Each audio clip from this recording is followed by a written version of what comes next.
So then with getting with Atlantic, you had Lyte, you had yourself, you had Alliance, you had all these different things. How did you guys prioritize the albums, the releases? How did that all work?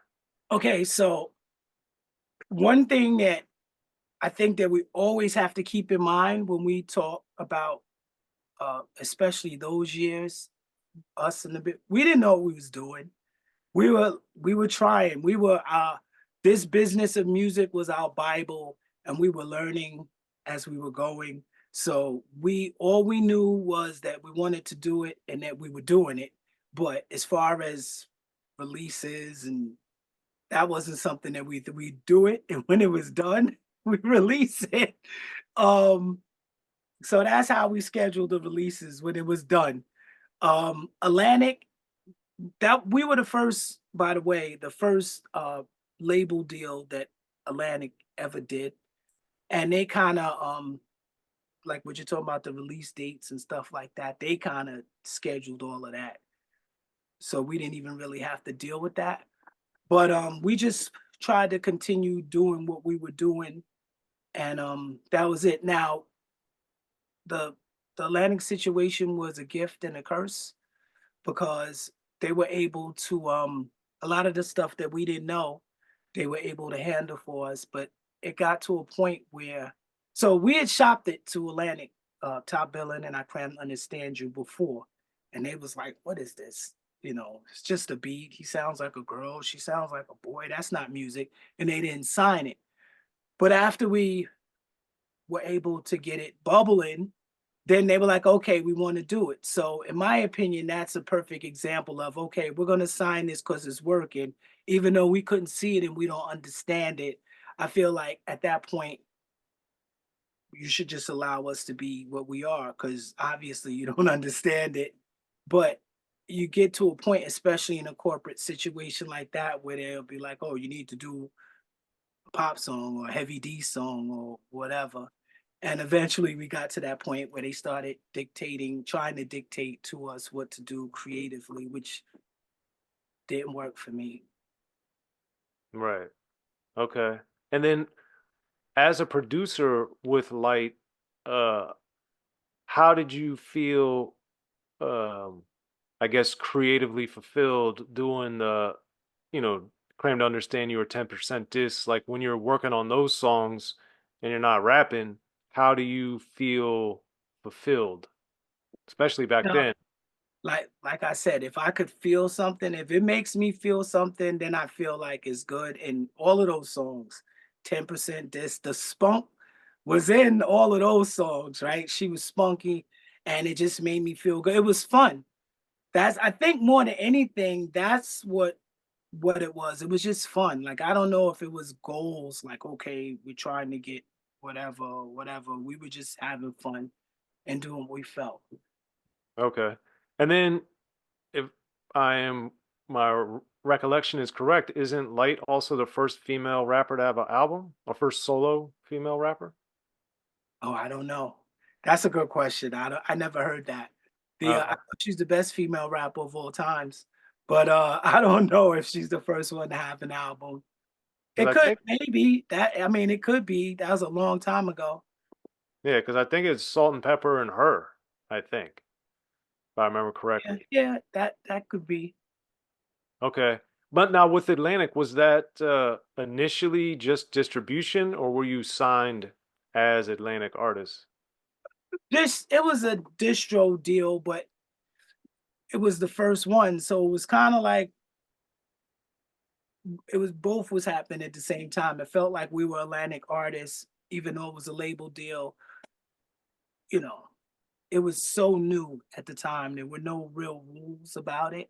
So, we it was a label deal, but I have to say that I did feel like, especially at certain points, like an Atlantic artist. Okay. Gotcha. And then with Top Billin', because on the What More Can I Say album, obviously it's you sample it multiple times, you reference it multiple times. The song is an iconic song even at that point. But what made you want to revisit it even on the title track, What More Can I Say, and throughout the rest of the album multiple times? It's funny that you say that. I think that, well, I don't know the answer to that question. I don't know, just being creative. But I do think that we laid the groundwork for all of the samples to come because we like I always say this interview, who was the first person to sample Top Billing? And oh, Mary J. Blige or whoever. And I'm like, nope. Audio 2, I don't care. So I don't know why we did it, but it definitely set a precedent for what was gonna happen in the future. Yeah, because I remember too around this time in '88ish. That's when I noticed like you guys did it multiple times. What more can I say? I don't care. EPMD was sampling themselves, so it was starting to happen around this time. And I remember thinking like back to the cleverness. That was always one of the things I loved about rap when like I don't care is a song or what more can I say, but then it's the title of the next album. So like if you Yeah. know, it's like a puzzle. And Yeah, yeah. and you get extra, at least for me, I got extra It's credit. enjoyment. Oh, Extra from know enjoy. from knowing all the different pieces. Yeah, yeah. It was just Yeah. fun to me. Um so then with what more can I say? What was the thing with Giz getting on the mic?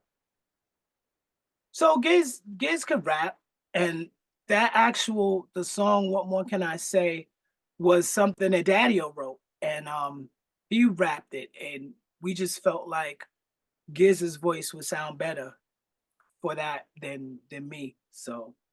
Okay. So.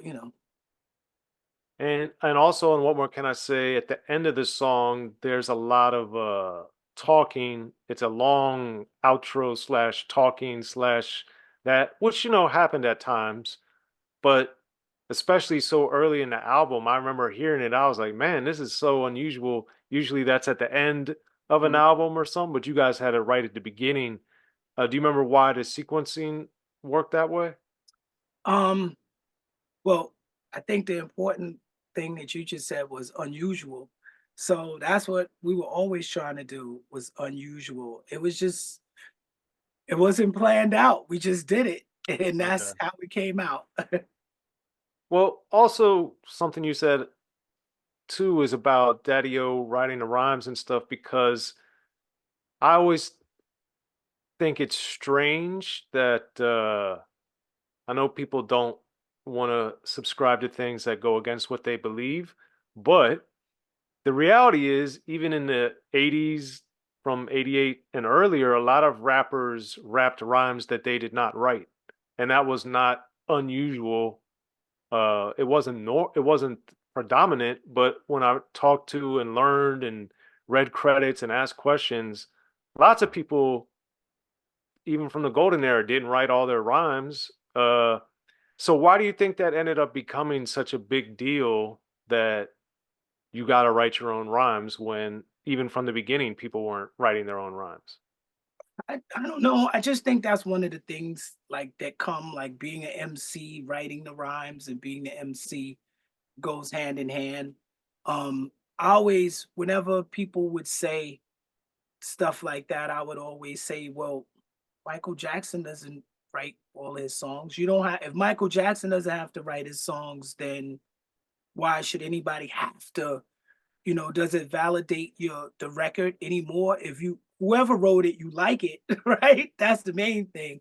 So I don't know why, but that's just one of those things that came along with it. Um, you know, some I think that personally, I feel like there are artists that would have went further if somebody else would have contributed to the writing because they're excellent executed. They could execute it and deliver it perfect, but maybe sometimes maybe the rhymes could have been a little bit better or more clever or whatever. So I don't think that that's something that a rap artist should necessarily be judged about. It's no big deal.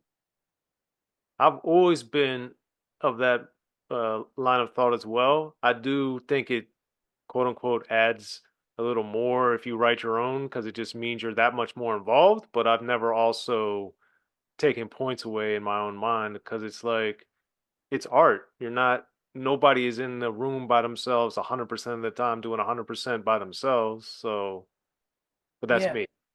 And also, like anything else, if you put two minds together, it creates a third mind, and that third mind is something that neither could come up with by themselves. So it's new energy, it's something new if you're collaborating, writing or producing or whatever.